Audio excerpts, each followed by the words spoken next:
Psalm 23:3 is one of my favorite verses when it comes to the restoration of the soul. I like it for its clarity and also for its succinctness. And of course, virtually everyone knows what this verse is saying because we quote Psalm 23 so often. But verse number 3 says, He restores my soul. He leads me in paths of righteousness for His name's sake. Now, there is a lot there, but what I want to focus on is specifically what does it mean when the Bible says, or David is saying here, that the Lord restores my soul. If that sentence was the only thing in that verse, if that is all that we lifted out of that passage, we would not know how He restores our soul. We would just know that He does it. But the rest of the verse gives us the clue that we're looking for to know how our souls are restored. And he says, He restores my soul. He leads me in paths of righteousness for His name's sake. Now, the construction of this verse implies that the way that your soul is restored is by walking in paths of righteousness. Just last week, I was talking with a friend who is really struggling with several sin issues and was looking for help. As we talked, I shared this verse with him, and I told him rather plainly that if you want to experience the restoration of your soul, then what you will have to do is walk in paths of righteousness. Now, there are a number of things that he is doing currently that is sinful. He is making sinful choices, sinful decisions. This is not a path of righteousness. And so I appeal to him that you've got to walk off the paths that you are currently walking down, and you have to step on a path of righteousness. And of course, he knows the paths that he is walking down, and he knows that as he continues to walk down these paths, that his life is only going to become more challenging and more complex. And so he understood intellectually, but I am praying that the Lord would grant him repentance, would open his eyes and give him the desire and the empowering favor to shift tracks, to jump on a new path, a path of righteousness.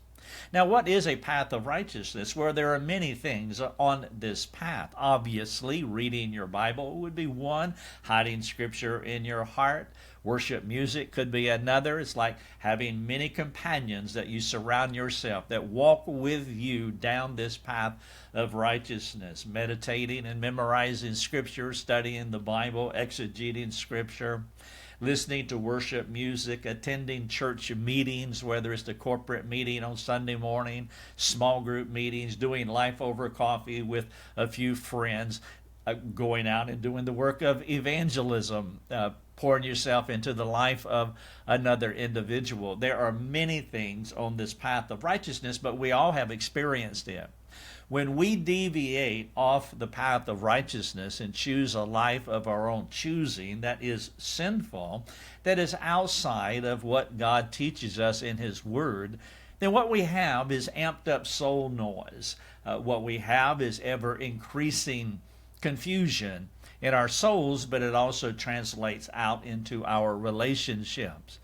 And we also know that when we choose to walk away from those things, to get off those paths of destruction and get on a path of righteousness, that we begin to experience this soul restoration that David was talking about.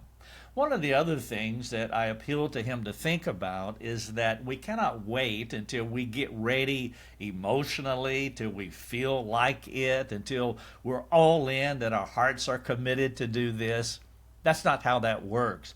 Sometimes our obedience just needs to be rote, grunt obedience, where we're just going to grind it out even though we do not feel like it. Eventually, our feelings will catch up to our obedience. It would be nice to get up in the morning and just be ready to get after it and run down this path of righteousness, but sometimes we just don't feel like it. Regardless, what we need to do is do what we know to do. and that is to walk down paths of righteousness. So as you encourage your own soul, as you encourage, exhort, or maybe even bring corrective care to your friends, use this verse and walk through this, what they need to do, what it means to them practically, and then give them some ideas of what's along this path of righteousness that they can walk down, and then hold them accountable for doing it, because we know that this is 100% truth. If you walk down this path of righteousness, you will experience the restoration of your soul. God's word is true. If we do not experience the restoration of our soul, then we have to re-examine the path that we are on.